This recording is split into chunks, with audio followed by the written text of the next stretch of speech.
तुम्हाला कोणाला माहीत असेल डायलिसिस केल्यानंतर काय खाऊ नये तर ते कमेंट करून सांगा, म्हणजे तेवढीच आम्हाला थोडीफार मदत होईल. नमस्कार मित्रांनो, तुमच्या सर्वांचं आमच्या यूट्यूब चॅनलमध्ये स्वागत आहे. आणि सगळ्यात महत्त्वाची आणि आनंदाची बातमी म्हणजे आईला एवढ्या दिवसातून घरी घेऊन आलो आम्ही. आईला सोडलेलं आहे आणि थोडीशी तब्येत बरी आहे. आता जेवण वगैरे थोडं करते, पण जास्त जेवण जात नाही आणि उलट्या वगैरे कमी आलेत. तर घरी आल्यानंतर थोडा थोडा ताप आल्यासारखं तिला वाटतं आणि उठता बसता येत नाही. अजून तिला उठवायचं म्हणलं की आपण उठवायला लागते आणि चालता पण येत नाही.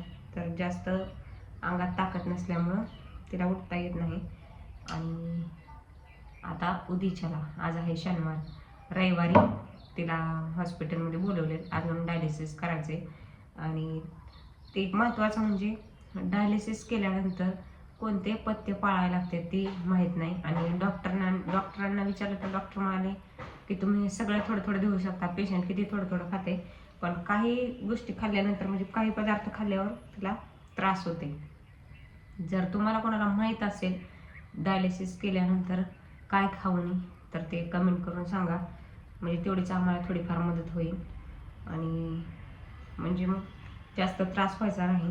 तर ती इथं जी किट लावलेली आहे त्याचं काय ती जास्त त्रास होत नाही तिला, पण जास्त करून हात पाय दुखते. हात पण नाही, जास्त करून पाय दुखते ते आणि उठायला त्रास होते, उठायला येत नाही. असे आपण हाताला धरून नाही, अशी मानाखाली हात घालूनच उठवायला लागते आणि धरून चालायला लागते, तिला चालायला येत नाही. तर होईल अजून बरी, कारण की आता थोडासा फरक पडला आहे तिला. जरा थोडंसं जेवण वगैरे करते, जास्त जेवण करत नाही, पण चतकोर भाकर, चतकोरमधली चतकोर खाते आणि थोडासा भात वगैरे खाते, कारण की अजून जेवण जात नाही. तर जर तुम्हाला माहीत असेल कोणते पथ्य पाळायचे असतात, काय खाऊ नये काय नाही, तर आम्हाला नक्की कमेंट करून सांगा. आणि डॉक्टरांनी ते सांगितले की अंडी मटण काही पण खाऊ द्या, पण अंडी मटण खाल्ल्यानंतर त्रास होते असं आम्हाला वाटते. तर आम्ही काय ती परत तिला दिलं नाही. तरी पण तुम्हाला माहीत असेल तर नक्की आम्हाला कमेंट करून सांगा की काय पथ्य पाळायचे असतात ते. आणि आम्ही अजून असं कोणाला तर विचारू, अजून असं कोणाला ज्याला झालेला आहे त्याच्याकडे जाऊन माहिती काढून मगच तिला जे पदार्थ जेवढे चालतात तेवढं द्यायच्यात आणि जी चालत नाही ती कायमचं बंद करायचं. तर आता सध्याला तर ती भात आणि डाळीचं वरण, मुगाच्या डाळीचं वरण एवढंच खाते आणि भाकर थोडीफार. तर दूध पण देऊ नका म्हणले तर दूध पण नाही दिलं. जर तुम्हाला अजून माहीत असेल तर नक्की कमेंट करून सांगा, म्हणजे आम्हाला तेवढीच थोडीफार मदत होईल. कारण की आम्ही डॉक्टरला विचारलं तर डॉक्टर म्हणाले सगळंच चालते, थोडं थोडं द्या. पण नाही चालत असं आम्हाला काय काय म्हणजे असं मोबाईलवर हे बघून थोडं माहिती आहे तेवढं आम्ही देत नाही. पण जरी पण असं कोणाला असलं आणि त्यांच्याकडून जर माहिती मिळाली तर बरं होईल आम्हाला, म्हणजे आम्ही तिला द्यायचो नाही.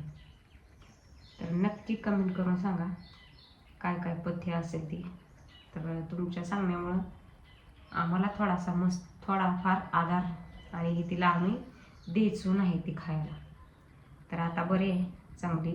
कालच जाऊन आले मी, ये म्हणजे आल्यानंतर थोडं बरं वाटेल. गेलो आणि गावाची यात्रा पण होती, तर जाऊन वगैरे आलो आम्ही तिथून देवाच्या पाया हे पडून. तर बरी होती आई, जेवण वगैरे थोडं थोडं करते. तर तुम्ही सांगा, कमेंट करून नक्की सांगा तुम्हाला माहीत असेल तर चला बाय. आणि परत नक्की मी गेल्यानंतर ना आईचा व्हिडिओ काढून घेऊन तुम्हाला दाखवीन की आमची आई पहिली कशी होती ना आता कशी झाली. तर लय फरक पडला तिच्यात. आता आधी लय छान होती, आजारी पडल्यावरती पाक तिचं वजन कमी झालं ना, आता तर सगळ्यात जास्त वजन कमी झालं. तर जेवण ही करत नाही आणि आता जेवण ही केल्यानंतर चांगली व्हावी एवढंच. आणि तुमचा सपोर्ट पाहिजे त्यासाठी. तुम्हाला काय माहीत असेल तर नक्की कमेंट करून सांगा, म्हणजे ते आम्ही तिला देणार नाही आणि त्रास पण व्हायचा नाही ना. तर माहीत असेल तर नक्की कमेंट करून सांगा. चला बाय.